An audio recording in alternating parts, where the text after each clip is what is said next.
Good evening दोस्तों। आपको हमारे चैनल में स्वागत है। आज हम लोग कुछ जो प्रीलिम्स के बेसिस पर जो हम लोगों ने शॉर्ट नोट्स बनाए उस पर थोड़ा सा डिस्कशन करेंगे और इस आधार पर हम लोग देखेंगे कि कैसे हम लोग प्रीलिम्स के लिए भी अपने शॉर्ट नोट्स बना सकते हैं और वो बहुत ही यूजफुल होंगे। लास्ट टाइम में जब हम लोग रिवीजन करेंगे तो बहुत ही यूजफुल होंगे। जैसे कि कुछ हम देखते हैं उससे संबंधित, शॉर्ट नोट्स से संबंधित। राजा राम मोहन राय को विलियम चतुर्थ के दरबार में भेजा गया था। राजा राम मोहन राय, लोगों को पता है, राजा की उपाधि जो दी गई थी अकबरुद्दीन ने पेंशन के सिलसिले में गए थे और ये जो जिनके दरबार में गए थे उनका नाम विलियम चतुर्थ था, ये ध्यान में रखिएगा। जैसे कि शॉर्ट पॉइंट्स में मैंने लिखा स्वामी दयानंद की रचनाएं, तो स्वामी दयानंद की रचनाएं कौन सी? पाखंड खंडनी, वेदभास भूमिका, ऋग्वेद भास, अद्वैत मत खंडन, पंच महायज्ञ और वल्लभाचार मत खंडन, ये उनके रचनाएं हैं। वेदों की ओर लौटो और शुद्धि आंदोलन भी आप लोगों को पता होगा। आर्य समाज 1875 भी पता है। इसके अलावा केशव चंद्र सेन ने इंडियन रिफॉर्म एसोसिएशन की भी स्थापना की थी। ब्रह्म समाज से अलग भी हुए थे और साधारण ब्रह्म समाज भी बनाई थी और फिर आदि ब्रह्म समाज जो है देवेंद्र नाथ ठाकुर की हो गई थी, तो इससे संबंधित है। इसके अलावा इन्होंने इस समाज की भी, इस संस्था की भी स्थापना की थी। साधारण ब्रह्म समाज आनंद मोहन बोस शिवनाथ शास्त्री की थी और आदि ब्रह्म समाज उनकी थी, ये देवेंद्र नाथ टैगोर की थी। इसके अलावा 1916 मुंबई में, ठीक है, फर्स्ट महिला विश्वविद्यालय की स्थापना किया था धोड़ो केशव कर्वे ने। ये पॉइंट्स आपको नोट करना है, ध्यान में रहे, धोड़ो केशव कर्वे। इसके अलावा हम लोग यहाँ से देख सकते हैं नेटिव मैरिज एक्ट जो मैंने लिखा है 1872 का है। इसमें पूछा जा सकता है कि महिला के विवाह के लिए न्यूनतम आयु क्या निर्धारित की गई थी। तो आपको ध्यान में रखना है कि महिलाओं के विवाह के लिए जो न्यूनतम आयु निर्धारित की गई थी वो थी 14 वर्ष, 14 वर्ष, और पुरुषों के लिए जो निर्धारित की गई थी वो 18 वर्ष निर्धारित की गई थी। तो यहाँ से क्वेश्चन पूछे जा सकते हैं। और नेटिव मैरिज एक्ट लाने में केशव चंद्र सेन का बहुत महत्वपूर्ण भूमिका रही। शारदा एक्ट आप लोगों को पता है 1929 इरविन के समय का है, जिसमें 14 और 18 इसमें भी रखी गई थी। इसके अलावा शॉर्ट नोट्स में मैंने लिखा है जैसे पील आयोग। पील आयोग के बारे में, पील कमीशन, पील आयोग सेना के पुनर्गठन से संबंधित है और 1857 की जब क्रांति हुई उसके बाद अंग्रेज़ों को ऐसे लगने लगा कि अब हम लोगों को सेना पर पुनर्गठन करना चाहिए और उसके लिए जोनाथन पील की अध्यक्षता में पील आयोग का गठन करते हैं और पील कमीशन होती है। तो पूछा जा सकता है कि पील कमीशन का संबंध किससे है, तो ये ध्यान में रखना कि ये पील कमीशन का संबंध जो है सेना के पुनर्गठन से है। फिर जसबाब ए बगावत ए हिंद जो संस्था थी उसके संस्थापक थे सर सैयद अहमद खान, ध्यान में रखना जा सकता है। चर्बी वाले कारतूस की जो शामिल किया गया वो दिसंबर 1856 में प्रारंभ किया गया था, ये उसमें शामिल किया गया था। ये एक इम्पॉर्टेंट है जो जनरली बुक्स में इतना आसानी से नहीं मिलता। तो ध्यान में रखिएगा कि ब्रह्म समाज के पहले सचिव जो थे वो थे ताराचंद्र चक्रवर्ती।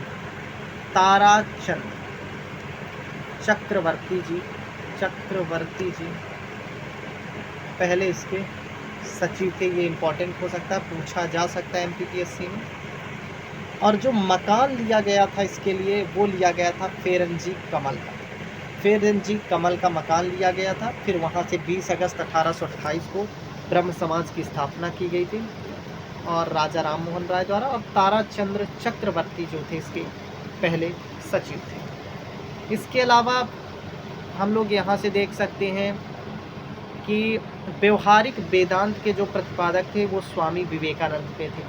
व्यवहारिक वेदांत जो शब्द है, जनरली वेद शब्द जब हमारे दिमाग में आता है तो आर्य समाज के संस्थापक स्वामी दयानंद सरस्वती का ध्यान आता है, परंतु व्यवहारिक वेदांत वो पूछ सकता है कि प्रतिपादक कौन थे, तो वो स्वामी विवेकानंद थे, हिस्ट्री से संबंधित। शरदमणि रामकृष्ण परमहंस की पत्नी थी। अच्छा शासन स्वशासन के स्थानापन्न नहीं होता, ये स्वामी दयानंद सरस्वती का वक्तव्य था। एक पॉइंट्स और है, लोक हितवादी के नाम से किसे जाना जाता है? तो गोपाल हरि देशमुख को जाना जाता है। एक इम्पॉर्टेंट क्वेश्चन है, यहाँ से पूछे जा सकते हैं क्वेश्चन कि लोक हितवादी के नाम से किसे जाना जाता है? तो वो गोपाल हरि देशमुख को जाना जाता है। इसके अलावा the age of consent act 1891, इसमें जो प्रमुख योगदान था वो मालाबारी का बहुत ज़्यादा योगदान था, प्रयास से आया था। सोशल सर्विस लीग, पूछा जा सकता है कि सोशल सर्विस लीग के संस्थापक कौन है? तो नारायण मल्हार जोशी है। सोशल सर्विस लीग के नारायण मल्हार जोशी हैं।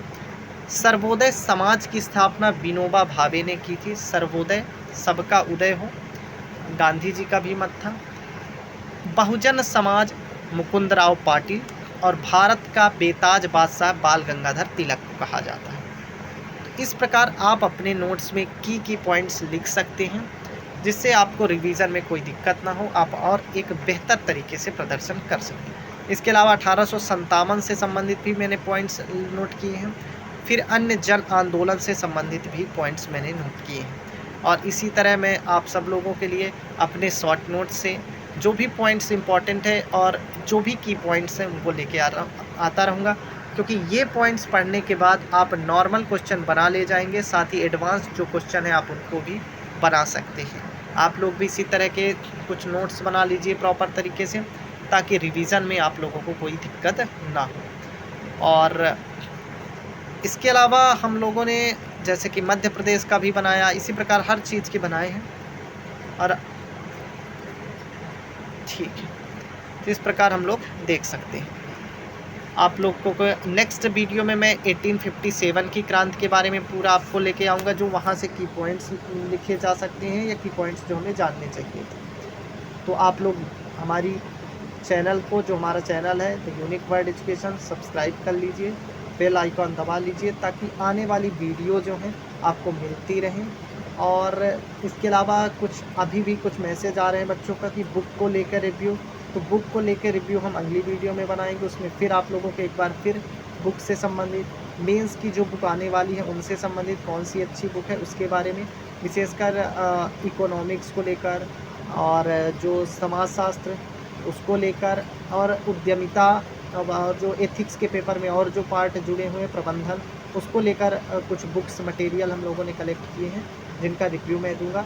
तो इन सब जानकारी के लिए आप हमारे चैनल्स को सब्सक्राइब कर लीजिए। साथ ही आप हमारे टेलीग्राम से भी जुड़ सकते हैं।